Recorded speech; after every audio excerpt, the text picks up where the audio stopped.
नमस्कार छात्रों, मैं डॉक्टर उषा व्यास, सह आचार्य इतिहास, राजकीय महाविद्यालय बूंदी।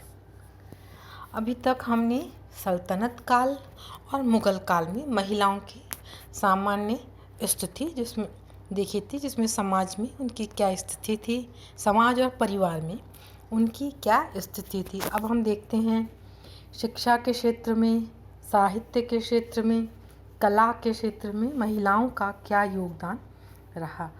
मध्यकालीन शासन युद्ध रत शासन था। राज्य का स्वरूप मजहबी था।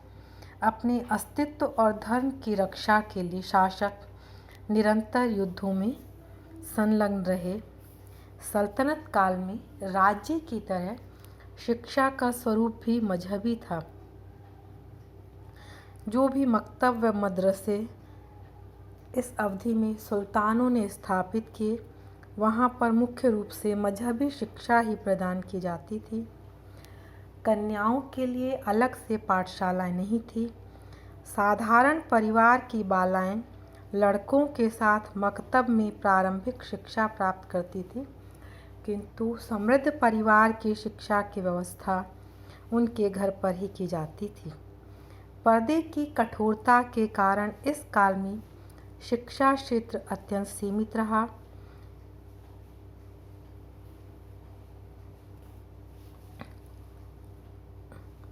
किंतु दास वंश से तुगलक वंश तक के सुल्तानों में से कुछ ने शिक्षा के विस्तार की ओर ध्यान दिया। इस युग में अनेक शिक्षित व विद्वान पुरुषों का वर्णन उपलब्ध होता है, जिनमें अमीर खुसरो विशेष रूप से उल्लेखनीय है, परंतु महिला विद्वानों का कोई वर्णन प्राप्त नहीं होता है। इस युग की पढ़ी लिखी महिलाओं में एकमात्र अपवाद हमें जो मिलता है वो है रजिया सुल्ताना का। फिरोज तुगलक को शिक्षा से लगाव था।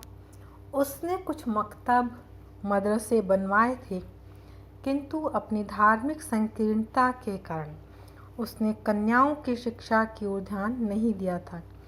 लोदी शासक भी अपनी अस्थिर राजनीतिक स्थिति के कारण शिक्षा के क्षेत्र में विशेषतया महिला शिक्षा के लिए कुछ कर पाने में असमर्थ रहे।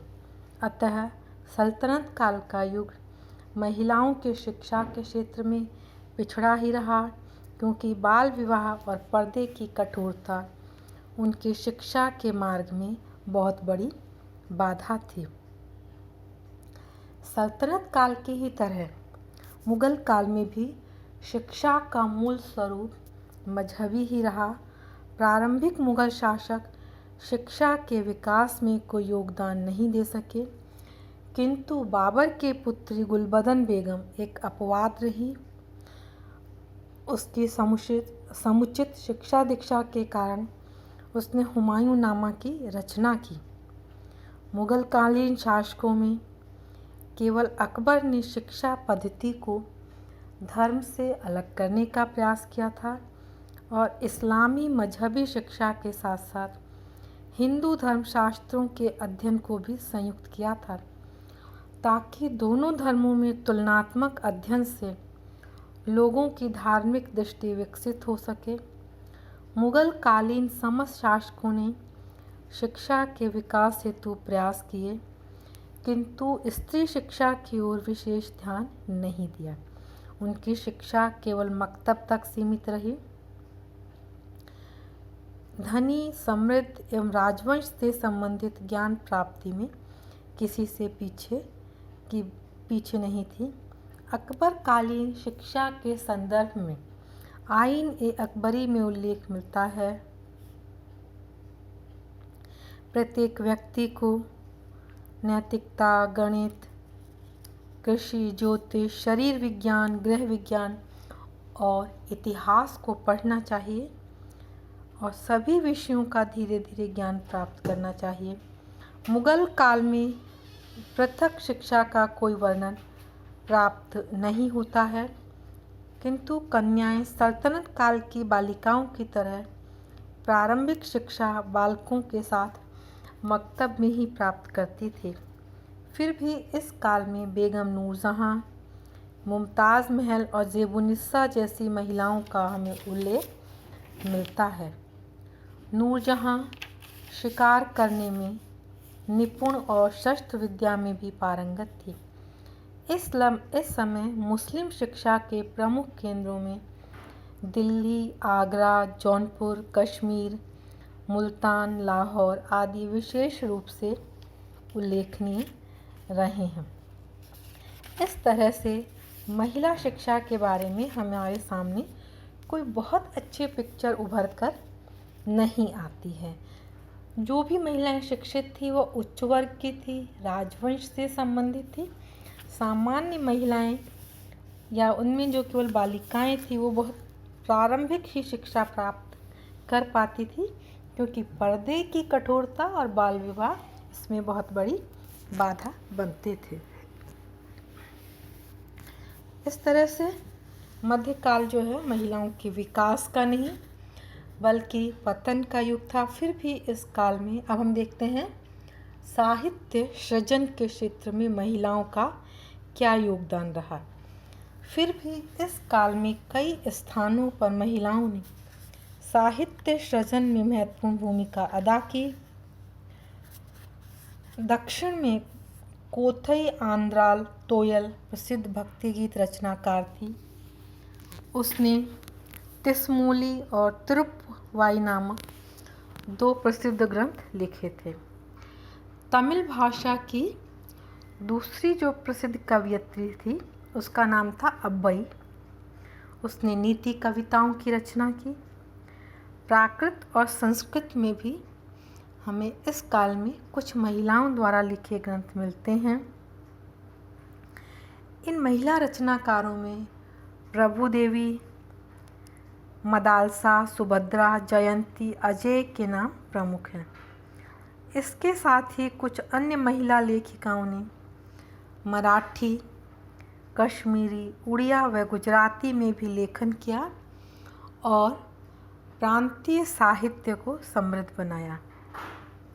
मध्यकालीन हिंदी की प्रमुख कवयित्री मीराबाई थी, जो कि भक्ति आंदोलन का एक बहुत बड़ा स्तंभ है। इनके भक्ति गीत आज भी जनमानस के हृदय में गूंजते रहते हैं। कालांतर में मीरा के पद चिन्हों पर चलकर कुंवरीबाई, राधाबाई, कृष्णाबाई, गौरीबाई आदि ने भी भक्ति गीतों की रचना की। इस क्षेत्र में मुस्लिम कवयित्री ताज ने भी योगदान प्रदान किया। मीराबाई के राग गोविंद में कृष्ण के प्रति समर्पित गीत और भजन हैं, जो आज भी जन जन की जिह्वा पर हैं। महाराष्ट्र में गाए जाने वाले भक्ति गीतों की रचना का श्रेय जनाबाई को दिया जाता है, जिनमें अनुभूति की तीव्रता और भावुकता का सुंदर मिश्रण है। लेखन के क्षेत्र में मध्यकालीन नारी से यद्यपि यह अपेक्षा करना उचित नहीं होगा कि वह साहित्य के प्रत्येक क्षेत्र में पुरुषों जितनी ही अभिव्यक्तिवान हो, फिर भी कुछ महिलाओं ने काव्य के अतिरिक्त दर्शन, व्याकरण, जीवनी काव्य आदि पर भी साहित्य सृजन किया। विजयनगर की रानी ओडवा तिस्मालज्ञा ने नाटक, दर्शन और व्याकरण के साथ साथ कविता और संगीत में भी प्रसिद्धि अर्जित की। राजा मानसिंह की पत्नी मृगनयनी ने कई राग रागनियों में कविताएं लिखी। मुगल काल में बाबर के पुत्री गुलबदन बेगम ने जीवनी काव्य के द्वारा हुमायूंनामा की रचना की। औरंगज़ेब के पुत्र ज़ैबुन्निसा एक विदुषी महिला थी। उसने शायरी में महारत हासिल की थी। उर्दू शायरी को प्रसिद्धि प्रदान करने में बेगम जाफ़री, गुना बेगम, जिया जानी, सदर आदि महिलाओं का योगदान उल्लेखनीय है। 18वीं शताब्दी से पहले लेखिका मृदु पलानी ने राधिका संतावानम और अष्टपदी की रचना की। उसे संस्कृत में विशेष योग्यता प्राप्त थी। उसने तेलुगु और संस्कृत दोनों भाषाओं में लेखन कार्य किया। गुजरात में गौरी नामक एक महिला ने लगभग 650 गीतों की रचना की। कश्मीर के शासक यूसुफ शाह चक की पत्नी हब्बा खातून ने भक्ति गीतों की रचना की तथा अत्यंत लोकप्रियता प्राप्त की। एक ब्राह्मण फारसी कवि की परित्यक्ता पत्नी अरुणिमाल ने विरह गीतों को लिखा। पंजाब में राम कौर की जन्म साखियाँ और अंग्रेजी में तारुदत्त की कविताएं भी इस काल की अमूल्य धरोहर हैं। स्पष्ट है कि मध्यकाल में भले ही मुस्लिम शासकों ने साहित्य के विकास की ओर अधिक ध्यान नहीं दिया और महिलाओं की स्थिति दयनीय होने के कारण वे साहित्य के क्षेत्र में अधिक उपलब्धियां अर्जित नहीं कर पाई, परंतु प्रांतीय शासकों के सहयोग से जो साहित्य इस काल में सृजित हुआ वह इतिहास की अमूल्य धरोहर है। मध्य युग में अब हम देखते हैं साहित्य के अलावा कलाओं में जो उनका योगदान है। मध्य युग में हमें कुछ साहित्य और कला प्रेमी महिलाओं का जो उल्लेख मिलता है, इनमें से हमने रज़िया बेगम, गुलबदन बेगम, नूरजहाँ बेगम, जहानारा और ज़ेबुन्निसा के नाम विशेष रूप से उल्लेख करने योग्य हैं। इन्होंने साहित्य कला में विशेष योगदान दिया। जहांगीर की पत्नी नूरजहाँ ने आगरा में एतमादुद्दौला के मकबरे का निर्माण कराया। इसमें पच्चीकारी का बहुत सुंदर काम है। आगरा की प्रसिद्ध जामा मस्जिद के निर्माण का श्रेय जहानारा बेगम को प्राप्त है। उसने अजमेर में ख्वाजा चिश्ती की दरगाह में भी एक बड़ा हॉल बनवाया। इसके स्तंभ बहुत कलात्मक शैली के बने हुए हैं। आगरा का मुगल गार्डन और कश्मीर का शालीमार गार्डन भी मुगल शासकों व उनकी पत्नियों के कला प्रेम का स्पष्ट प्रमाण है। कृष्ण भक्त मीराबाई ने भी एक कृष्ण मंदिर का निर्माण कराया था। मध्यकाल चूँकि ललित कलाओं के पतन का युग था, इसमें कुरान में संगीत और नृत्य के लिए आज्ञा नहीं दी गई है। अतः जनसाधारण ने, विशेषकर मुस्लिम ने, संगीत और नृत्य में कोई विशेष रुचि प्रदर्शित नहीं की। केवल धनी और राजपरिवार के लोग इसमें रुचि रखते थे। अतः मध्यकाल के अंतिम भाग में मुगल शासन की स्थापना के बाद संगीत व नृत्य के क्षेत्र में उन्नति होने लगी, क्योंकि ये शासक उदार थे और संगीत व नृत्य प्रेमी थे। मुगलों के हरम और दरबार में ऐसी अनेक महिलाएं थीं जो नृत्य और गायन के द्वारा उनका मनोरंजन किया करती थी। तानसेन की प्रेमिका भी एक महान गीतकार थी। ज़ेबुन्निसा बेगम मेहताब शेख आदि उस समय की प्रसिद्ध महिला शायर थी। इस काल में विभिन्न राग रागनियों और कथक नृत्य शैली का अच्छा विकास हुआ। नवाब वाजिद अली शाह के दरबार में कथक शैली और ठुमरी का विशेष प्रचलन था।